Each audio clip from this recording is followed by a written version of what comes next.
If you are feeling burnout, you're not alone. And if you are looking for a place to be blissed out, we are going to cover that today.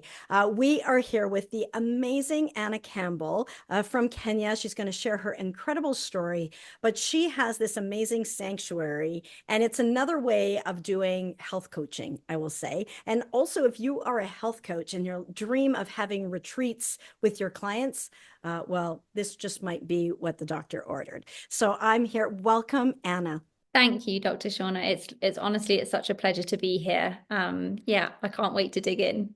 You know, it your story is so special and it's got a lot of heart. And I don't want to skip over it. And I kind of jumped to the punchline a little bit, but we're going to back it up and just kind of look at um, how did you get into health and be interested in health and wellness in general. And then we'll dive deeper into what were the string of events. This was not all premeditated at all. Some things just, in life, some doors close and open and opportunities arise and circumstances happen. And that is exactly what happened in your case. And in retrospect, maybe we feel like meant to be.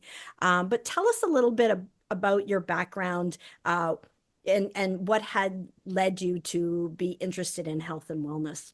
Gosh, well, I think health has been an interest of mine from a very early age, and it came in a very subtle way. I was always very aware of how people felt around me.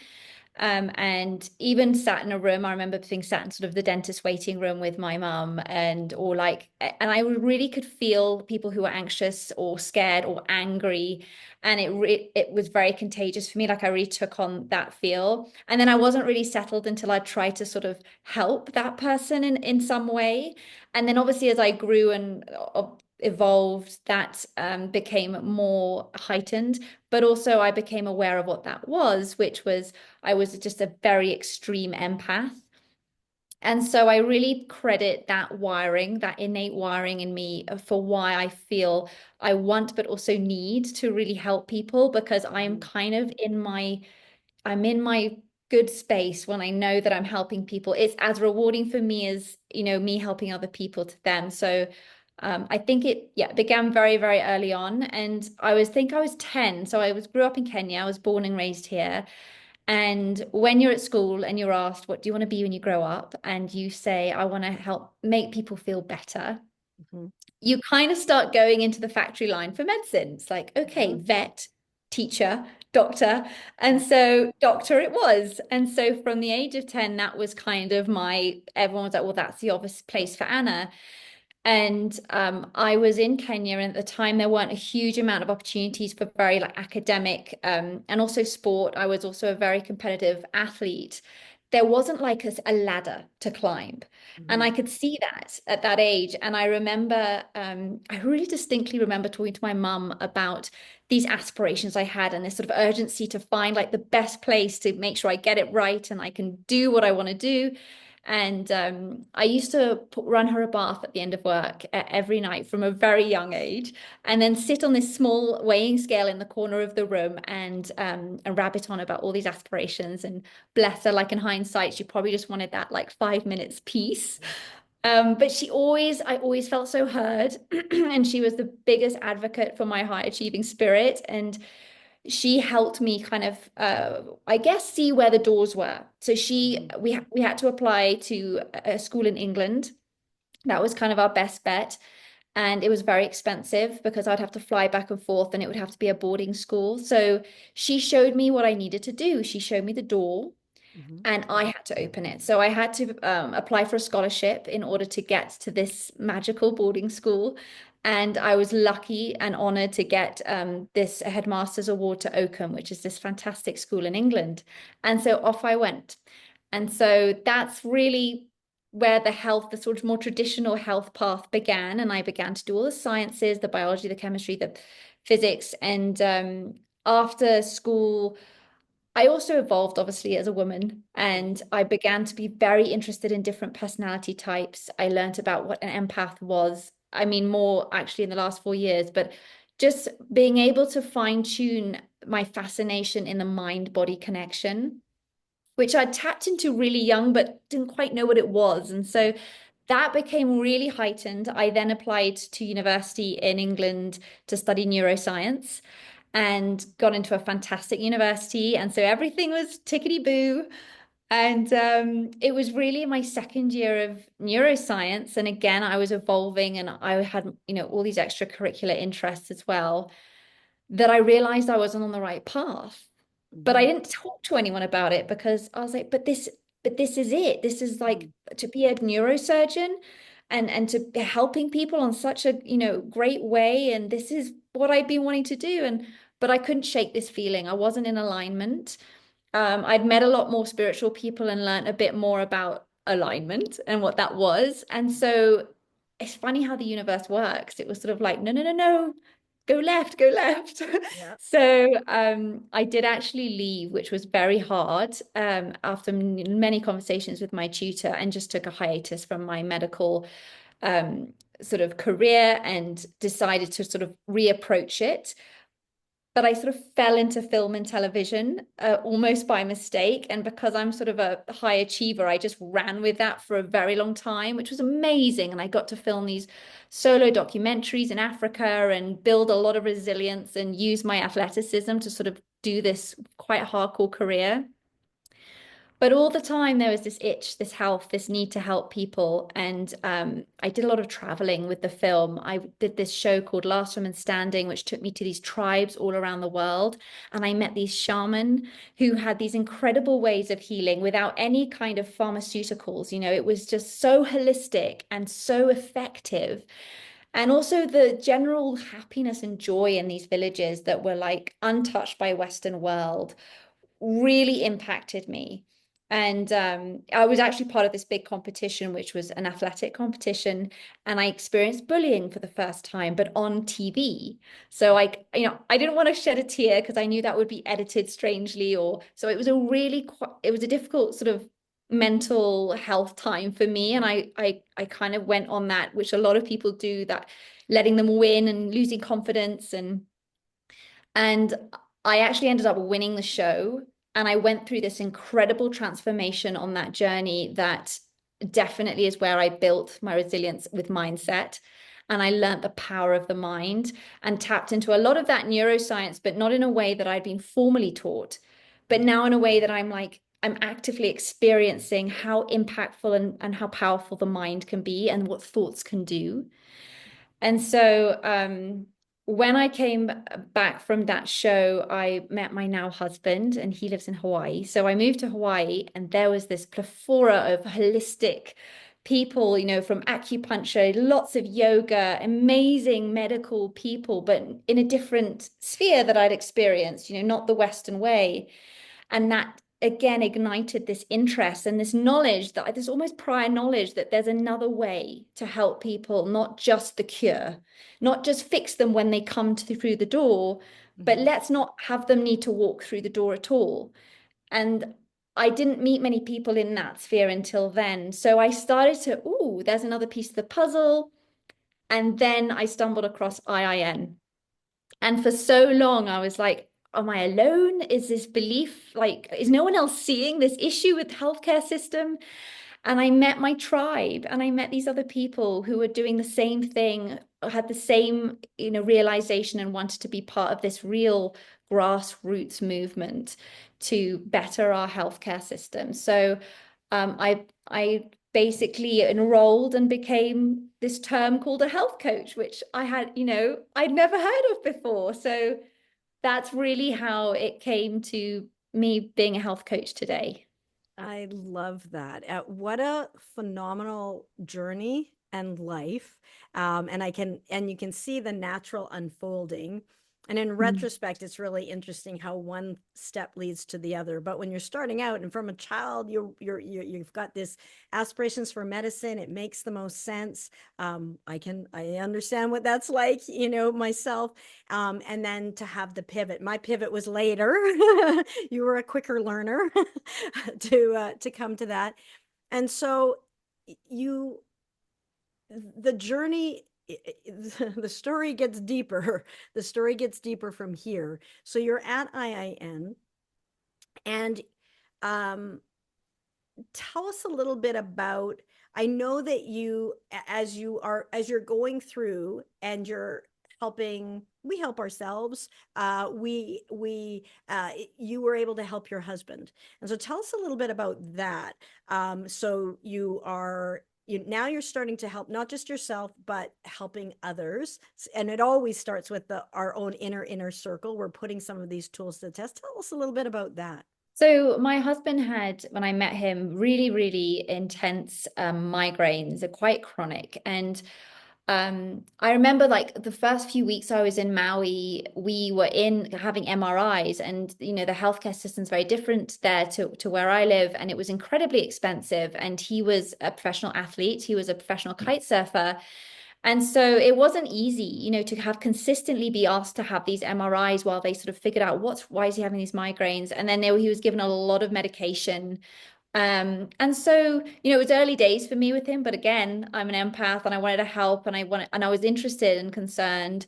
And so I started applying like all of the holistic healthcare learnings that I had got, and we shifted his lifestyle quite dramatically, his nutrition quite dramatically. And I think in America, different, to where I grew up, which is interesting to be married to someone that grew up with such a different culture, but morally be wired identically, but such a different culture.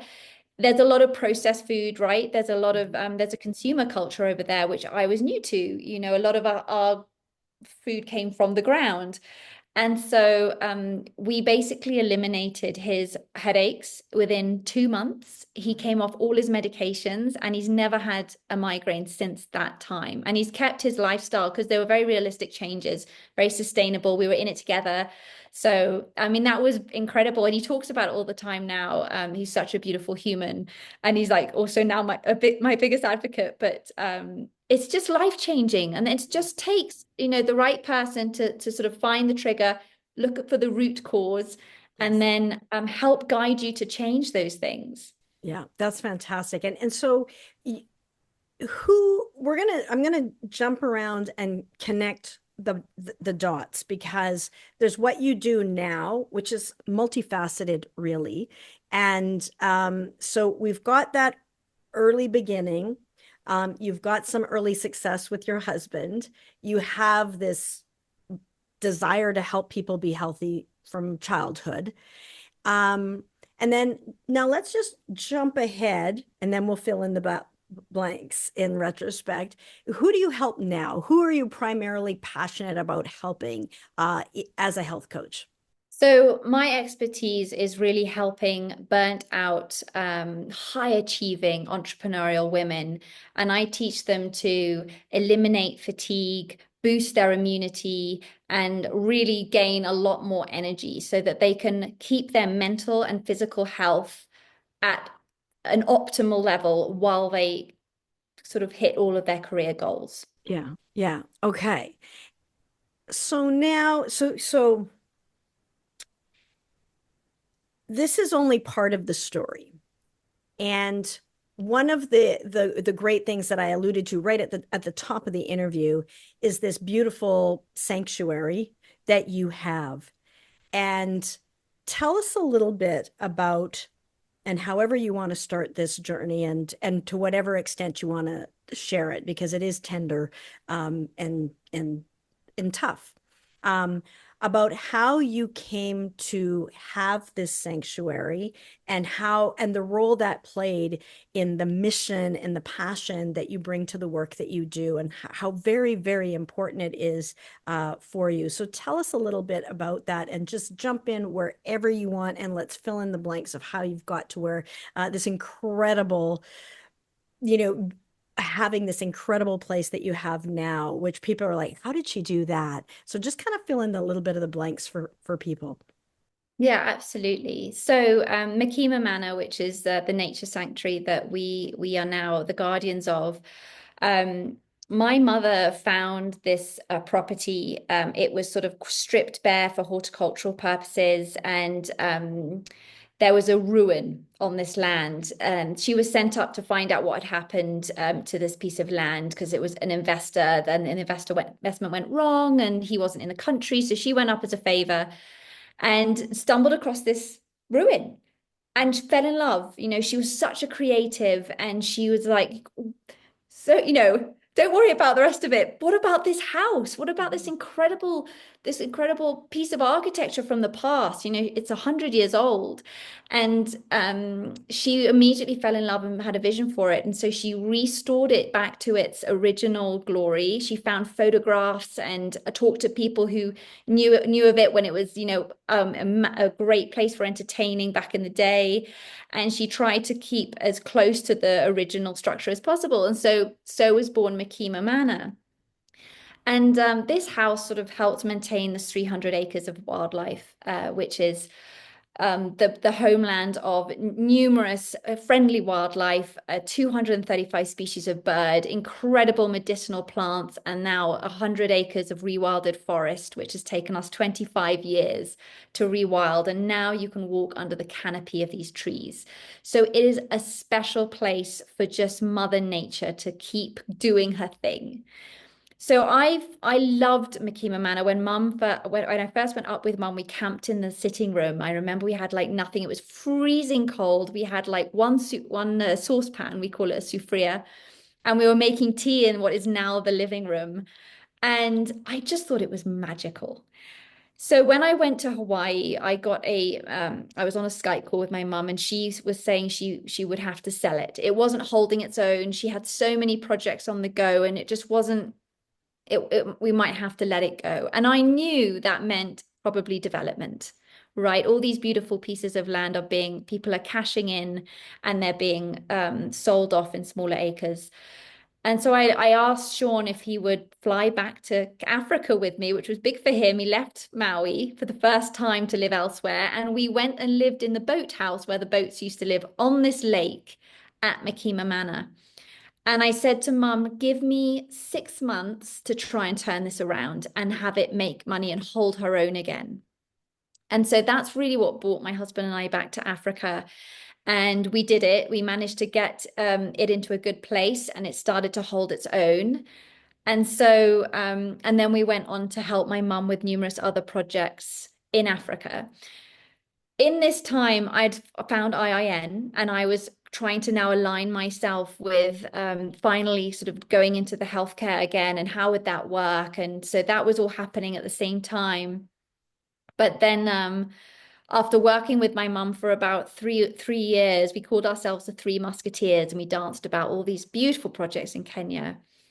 My mum was very suddenly diagnosed with glioblastoma, and in the same breath given 3 months to live, which was just shocking because to look at her, she looked absolutely fine. She was so healthy and running around doing her thing. So it was very hard to digest. But from that moment of diagnosis, which I was with her for, I just promised to hold her hand through the whole journey, because I can't fathom how it's just such a hard journey to go through as mum, to wake up and have to face death every day, but then also live with this hope of a miracle. And so I just wanted to be there. She was my biggest muse, as an empath. When mum smiled, the world was fine. That was all I needed. It was like my oxygen. And so to suddenly be in this position where I felt very helpless was gosh, I mean, so many people I know have been in this position or are right now, and it's unbearable to not be able to help, your favorite human. And so I became her primary carer, and I stayed with her every day and night. And while she slept, I had a desk next to her bed, and I sat my exams for IIN. And it kind of gave me an extra boost of like I need to do this. It's almost too little too late. I had moments of like, it's too little too late. My mum's lying next to me. I can't save her. But then there are others who I do believe 10 years prior, we could have done shifts, we could have made changes, and perhaps this journey would not have had to happen. And so it was a very intense course, because I applied everything I was learning from that incredible course to mum. And we did get 10 beautiful walking, talking, laughing months. And so that's something. But in the end, we did lose her. And on the day after she passed away, I was in meetings with company secretaries, and I had COVID had happened during that time. So these two hotels and a retail shop were on their knees, and they were in debt, they were tangled, no one wanted anything to do with how to even resurrect them. So again, I turned to my husband and said, I think the right thing to do, this is such a creative mark on this world that mum left, and she poured all her energy in. We should get them into a happy place. We should get them green. They need to pay off their own debts. We need to at least do that. And then let's see, where we are. And I didn't really have the support from my family. And so luckily, Sean stood by me, and we definitely didn't realize how much work would go in. I mean, we're coming to the end of it now, but it's been 4 challenging years. And I look back at those 4 years, and if I hadn't had this toolbox of health and knowing the foundation of health I needed to maintain, and these little tricks and these really important markers, I wouldn't be sat here today. So just applying, I call it the health blueprint, applying that foundation knowledge to our life allowed us to we haven't had a day off since my mum was diagnosed. It's almost, it's not, it almost sounds unsustainable, but when you have the lifestyle in place and the right things every day to do to keep your health in check, to keep your immunity boosted, to make sure your energy doesn't flag, it's possible to do so much. And then on top of that, I think the mindset. You have to have this positive mindset. You have to have the visualization. It pulls you through those harder months. And so really it's been a silver lining that I had all of that incredible, so quite confusing period of time where I was learning about this more sort of Eastern holistic um, healthcare, from Ayurveda to yoga to meditation. And even my relationship with death was very different because of my yoga and spiritual teachings. I think that grief that I never really got to fall into, or I mean, who knows how you grieve, Mhm. but I never stopped a single day. And I sort of, maybe by honoring mum's legacy, that was the greatest, gift I could give myself in trying to grieve. And so coming through that challenging time with not only grief, but exhaustion from being mum's carer, I gave everything. And then having to stand up and be there for all these employees, it really showed me that if you get the foundation right, you really can fly. You don't have to compromise your health for wealth. It doesn't have to be one or the other. And so that led me to Makima. So Makima Manor was one of these bases that mum had done incredible things and she's been so creative with. And it's where I went to walk in the forest every morning. I made sure I walked barefoot in the forest, and before anyone woke up, before my phone could ring. And it was so healing. It was so incredibly healing. And I think maybe that's also what helped me get through it. And so today, this 300 acres, which was such a gift, I really want to give back to people who need this time out, who need to step out the rat race, who need to check in on their health before it's too late and get the care they need, like very genuine care, and from the nutrition to the emotional to the physical, mental, whatever healthcare is needed, it's somewhere you can rely on really to go reconnect with nature, have a little time out, press pause. And honestly, I feel like that the biodiversity in that space does so much of the healing for, well, definitely for me, but for so many of my clients. So it made me realize that sometimes there's one thing being able to coach someone, if they're busy and they're across the world, but if someone has the opportunity to be in this space, the healing is profound. Like, it's just impacted so much more. And so we're now designing a specified sort of wellness area in the sanctuary so that we can sort of supercharge our health coaching and give people who know they need to stop and shuffle and shift the needle, give them somewhere to come where we can help them with that. It's just absolutely beautiful.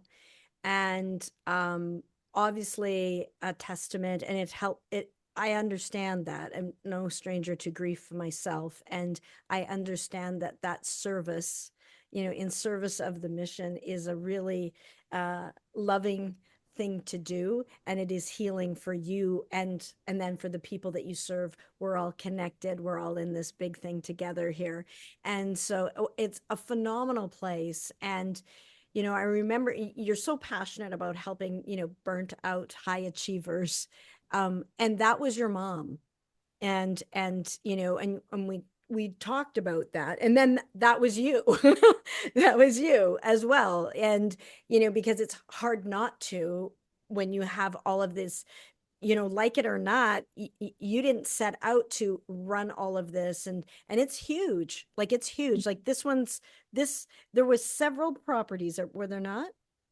And this Yeah, is there were like 17 companies that, and I was a minimalist, I had a Land Rover and a boat, and that was good. I was good because that's who I am. And so to suddenly wake up and have 17 companies and have to do the last 4 years have been a PhD in like governance, accounting, business, so yeah, it was a lot all at once. Yeah.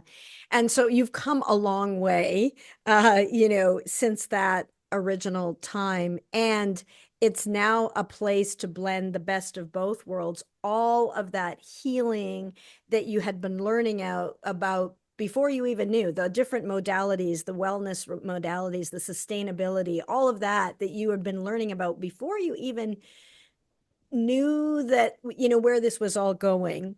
And Mhm. then now there's this location that is, and this setup that merges well. And it takes a little bit to merge that over, but to now have this home base from which you can do your health coaching. So that's one thing. And that can be virtual, or, you know, it's a great place to stay and you host retreats for your people. But also, I know that within our community, you have opened up your place and have said, hey, like, we're all in this big world together.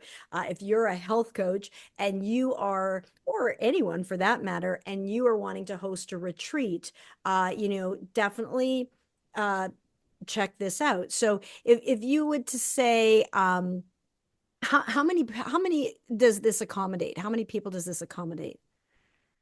So that 18 people can sleep in the manor house, and then we have two cottages, but we're looking to expand it so that we can have up to 20 people in separate bedrooms at one time, just to sort of make sure the retreats can accommodate more people. But at the moment, if everyone has their own bedroom, you can fit 11 people. Mhm. So, and I love the idea of other people using this space for wellness. It's very much like I want no ego attached to this house at all. It's been very much from the get, even with the decor and things, I just want like no ego. I just want it to be a place for healing. I think it honors mum's memory in the best way I could imagine. So when I have health coaches reach out and say, God, I really want somewhere to send to come with my group, and I want to make sure that, have you got me? And I'm like, yeah, I've got you. I get it. I am a health coach. I know the nutrition needs to be such a way. I know that we need to plan a schedule so that it's also healing and it sort of flows. And we've got beautiful wildlife right at our doorstep. So the added bonus is that people can come to Africa to heal and see the big five. It doesn't have to be sort of an expensive safari on its own. And so there's real magic in where we're located in Kenya. Um, so yeah, I mean it's a dream of mine when people reach out and want to bring their own clients to Yeah. come and heal at Makima. Yeah, it's just incredible, and a testament to your mom, and then a testament to you and your husband, for being so supportive in these, in big changes that have happened. And can you imagine, like, coming here as a really a trip of a lifetime with your clients or with your family, just to, if you're just like needing to get away from it all, this is really an opportunity to recharge, rejuvenate, and you take your um, sustainability, eco-friendly, extremely seriously.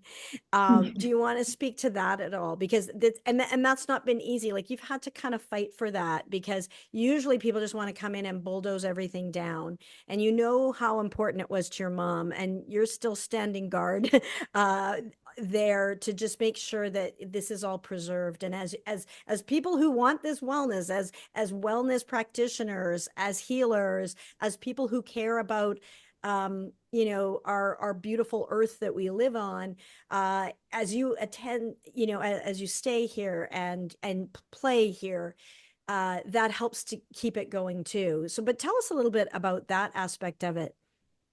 Yeah, it's a really important part. So for my husband and I, wellness and sustainability come hand in hand.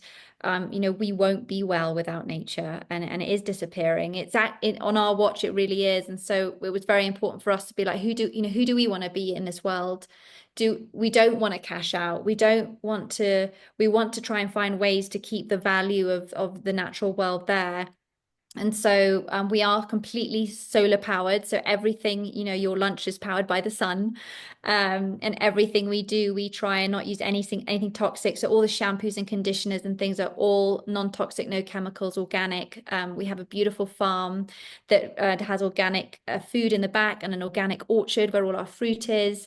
And so we're trying to have the whole premises have no fossil fuels by 2026. And so even cars were going electric and electric buggies. So if you our lawnmower is going to be electric. So we're really going to try and have no fossil fuels in this beautiful sanctuary, because we do believe that, it's so important to love on Mother Nature because she can give us back so much more healing than any one of us can give each other. I mean, she's so integral to our health. And we always say it's the health of people and planet. So Makima really holds that, the people come for healing, and in coming, you're supporting us keep this part of the planet whole. And in return, that beautiful part of the planet is going to heal you. And so there's this wonderful cycle of healing that is going to be it's very, very visual. When you come, you feel it. Yeah. And with all of the space, I know you host weddings there as well. What a beautiful place, to have that as well. And so, and what a great home base for your health coaching. And so, and we're gonna dive into a little bit more about what you do as a health coach. But so there's kind of two parts of this. You have a physical location, which is extraordinary, one of a kind. There's nothing else in the world really like this. Um, and you are one of a kind as well. So we've got that. So if you're looking for a place to stay, um, to the website for them, if they were wanting to book, would be, if I'll let you spell it out and direct them there. Yeah, so it's Mukima Kenya, so Mukima Kenya.com. And then on there you can find sort of our Instagram and follow the stories. Especially as we start building more of the wellness piece, we're going to start doing some really beautiful therapy pods in the forest. So yeah. Yeah, and here's some stuff about the eco-friendly aspect of that here. So check out the website, and then as a health coach, this is also a place where people can connect. And if they're like, I want to talk to you, I want to talk to this girl. She's like somebody that I aspire to be more like, or she's just like me. I want this, or I wish I'm so stressed out. I wish I could have a little bit of what she's having, and especially given everything that she's been through, and she's still standing. How do you do that? And we're going to talk a little bit more about that. But you can come to healthyhappywild.com. But you can also access that through the same site, and just book a time to chat with her. That's probably the easiest. And we'll talk a little bit at well, we might as well just at now. Your Instagram is, It's Healthy Happy Wild. yeah, Healthy Happy Wild. And the best website to connect with you specifically would also be that. Healthy Happy Wild, and then the health blueprint is the toolkit and the course that I offer people if they want to sort of learn or need help with burnout and fatigue. And so if they want to just jumpstart into that, but I have got a place you can book a call with me on my websites. So yeah, that's the easiest way to get in touch with me. I love that. Okay, now some people might be like, I'm burned out and whether my work schedule or whatever it is, it's not allowing in the near future for me to go to this beautiful sanctuary. I hope to one day, but maybe Anna could help me. So tell me a little bit about, um, uh, you know, well, let's go into, so you're mainly helping people with burnout, which is, you've got your PhD in business and in burnout in the last few years, really.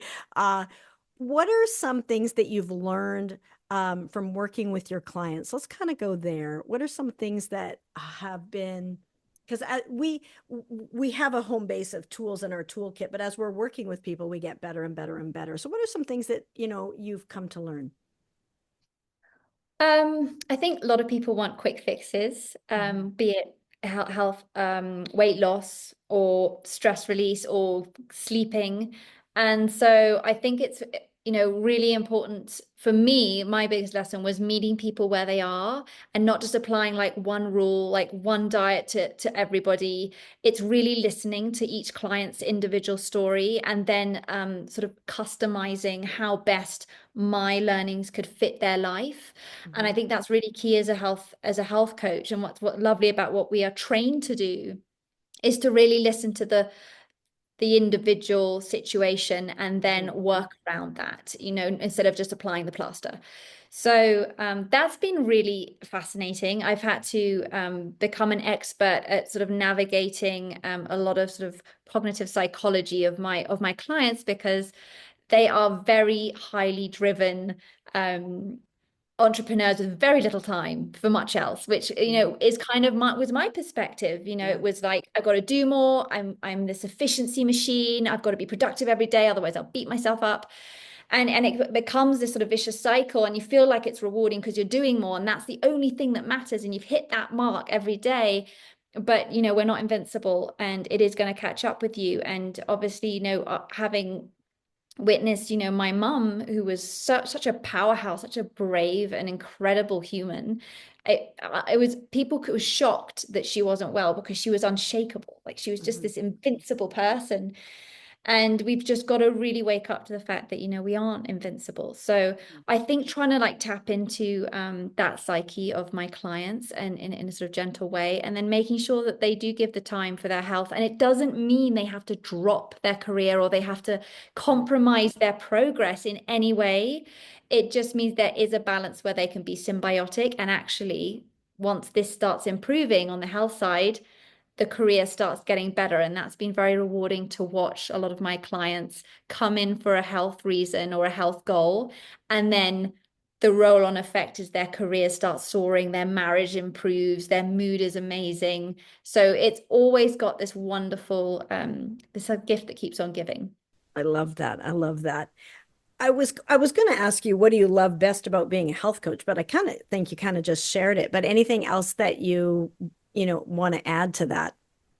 Yeah, I think from a sort of selfish perspective, it really keeps me in check. So as much as I'm an accountability for all my clients, they are for me, and I think a lot of health coaches resonate with that. Mhm. It's really important to me that I live by example because I think with the personality types that I work with the most, I think leading by example is the most inspiring way to lead them through. And actually, because it is for me, if I am very like that, and I know they don't judge a book by its cover, but I am very triggered if there's someone really impressive, if let's say I wanted to like get a six pack and the person training me didn't have a six pack, it would put me off. And so I that's just the way my mind works. And so I can tap into that because I intimately know the psychology of these sort of very, very highly driven entrepreneurs. And so they keep me in check. And so my health improves all the time. I get to spend so much of my time researching and being at the cutting edge of really vital health information, which feeds my family. I'm always passing that on to those I love. And so it's a magic field to be in. Yeah. It's just amazing. Yeah. I really love the whole concept of health coaching and forever grateful for Joshua Rosenthal. I really feel like he invented it many decades ago here now, with a desire to just really to help people and just kind of like, hey, this should be easier and better. And you and I both came to those light bulb moments ourselves. Me and a traditional medical doctor in the hospital, tertiary care center going, hey, wait a minute. This could be better. And you in your journey, wait a minute, maybe not neurosurgery. Maybe there's something else I can do here. And really tuning in and what we're aligned to. And both myself as well, our journeys are up and down and all around, as our audience that's listening, and they too have had traumas and things that have come up along their journey that you kind of wonder, well, do we keep going? Do we pivot? Do we push through? What do we do here? And those, and in retrospect, you have clarity, but as you're going through it, you're really kind of sometimes in the forest. If you had to go back and talk to your former younger self, any advice that you would give to your former self, knowing what you know now? Absolutely. I think although I did know it, I wasn't brave enough to act on it. But I think you've got to know and take the time to know, to be okay with taking some time to know what you're passionate about. Give it time because it takes a little while, even just as your evolution of becoming child to grown up. There's a lot that changes there, and that's okay too. Be okay with actually, okay, when I was 10, I said I wanted to be, a tree surgeon, but now I'm like 18, I want to be a dancer. And I think I was brought up quite sort of structured in that sense, that belief that you pick a career, you do it, and you follow it through.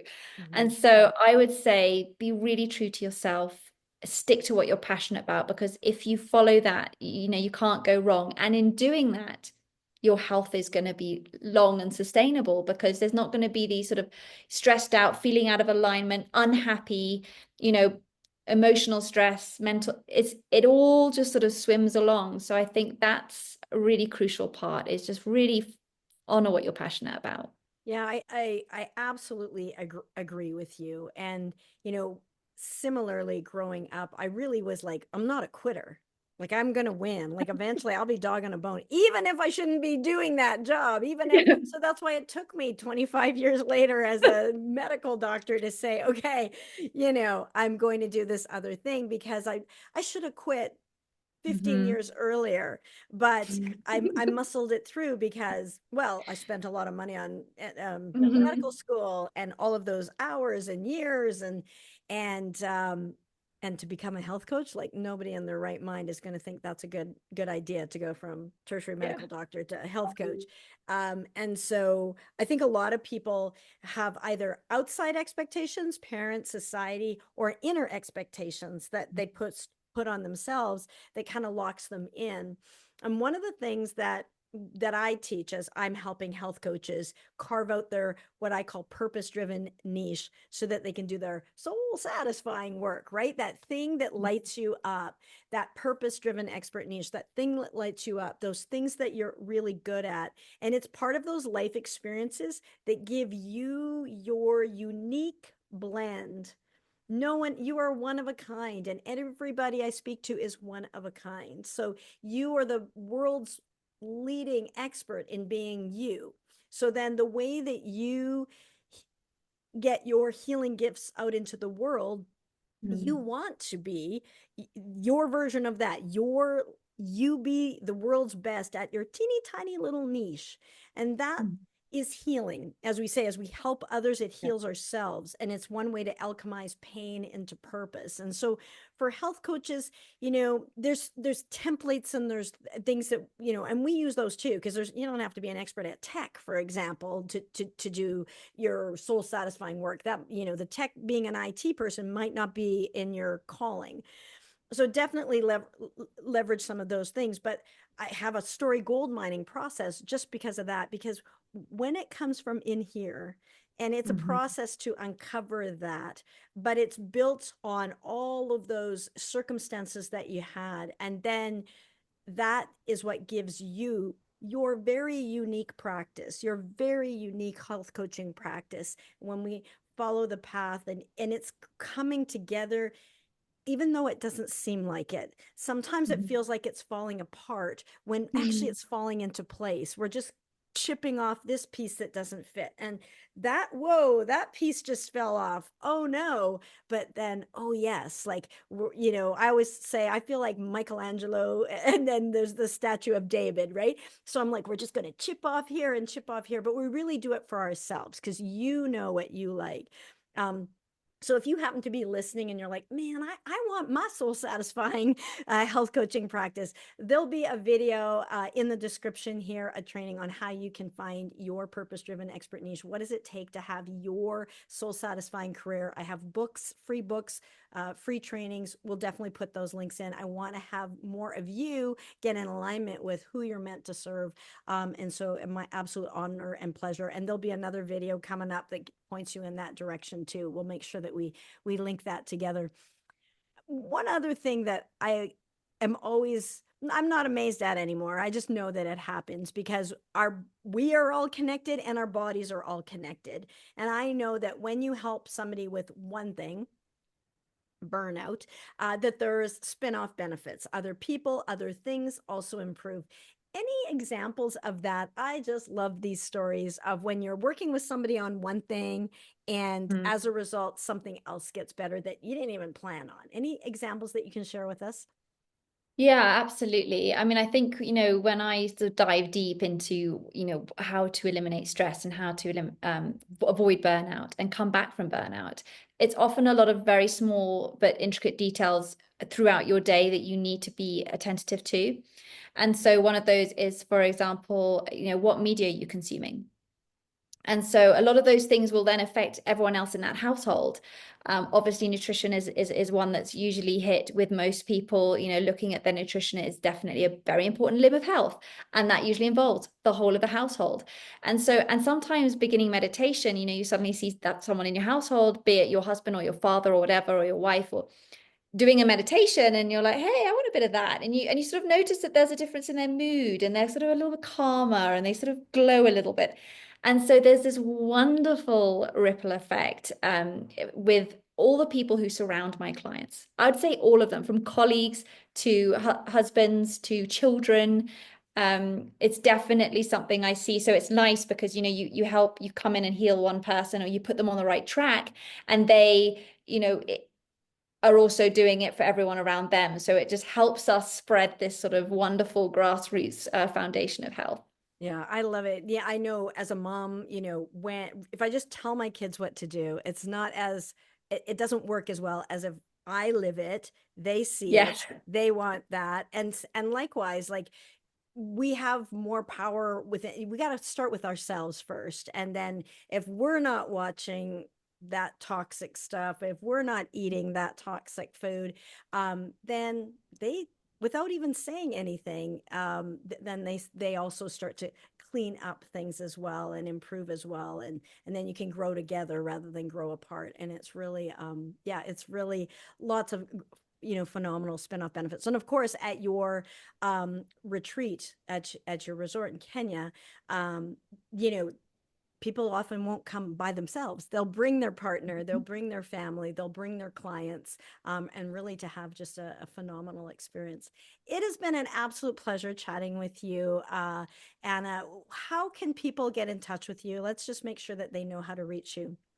Yeah, I will tell them that in a minute, but I wanted to say that your spin-off that came from you was pretty impactful in an interesting way, because I was so trained to sort of be in this Western field of medicine, much like you. So to then say, I know I want to be, it's something to do with yoga and meditation and nutrition, and I started to be certified in all these different arenas, and it was a lot of raised eyebrows. So when I met you, and you got there, I jumped ship early because but you did it, you were there, and you had this incredible career, and you're at the top of your game, and it was good money and all the things. Mhm. To then have heard that you actually chose to become a health coach because you knew that was the movement of health you wanted to be in was really influential for me, because that I needed to see that it was okay, because no one around me was saying it was okay to not go the traditional route. So yeah, I mean, so that was incredible, a ripple effect for I me to yeah. I appreciate you saying that. And if people are in that position where they're trying to decide, like, you can't wait for other people around you to say, yeah, do that. You can't wait for a consensus for, 10 out of 10 people say this is a good move because if you pulled 10 people, if you pulled 1,000 people, there's not one single person on the planet who's going to think that's a good idea. It ended up being the best idea ever, but that's where you just got to that helps to be an empathic into intuitive. You got to really look in like, Mhm. what do I want? How do I want to live? How do I want to serve? And what does that look like? So yeah, I appreciate that. So, but Yeah. we all come to that kind of, nobody grows up thinking they're going to be a health coach. So at some point there's going to be the rubber meets the road, decision making, fork in the road where they got to just say, yep, I'm doing it. I'm going all in. And or not, or they can decide, no, I don't want to do that, and that's fine. But for me, the current state of what I was doing was just so painful. Mm. It hurt my heart, hurt my health, hurt my family. It was just it wasn't really helping the patients that were just churning through. So I'm like, there's got to be a better way. It kind of forces, sometimes some situations force your hand, like you didn't plan on having this beautiful sanctuary, but here you are. Life circumstances forced your hand. And so then we just make the best of the cards that we are dealt with. And you certainly have done that.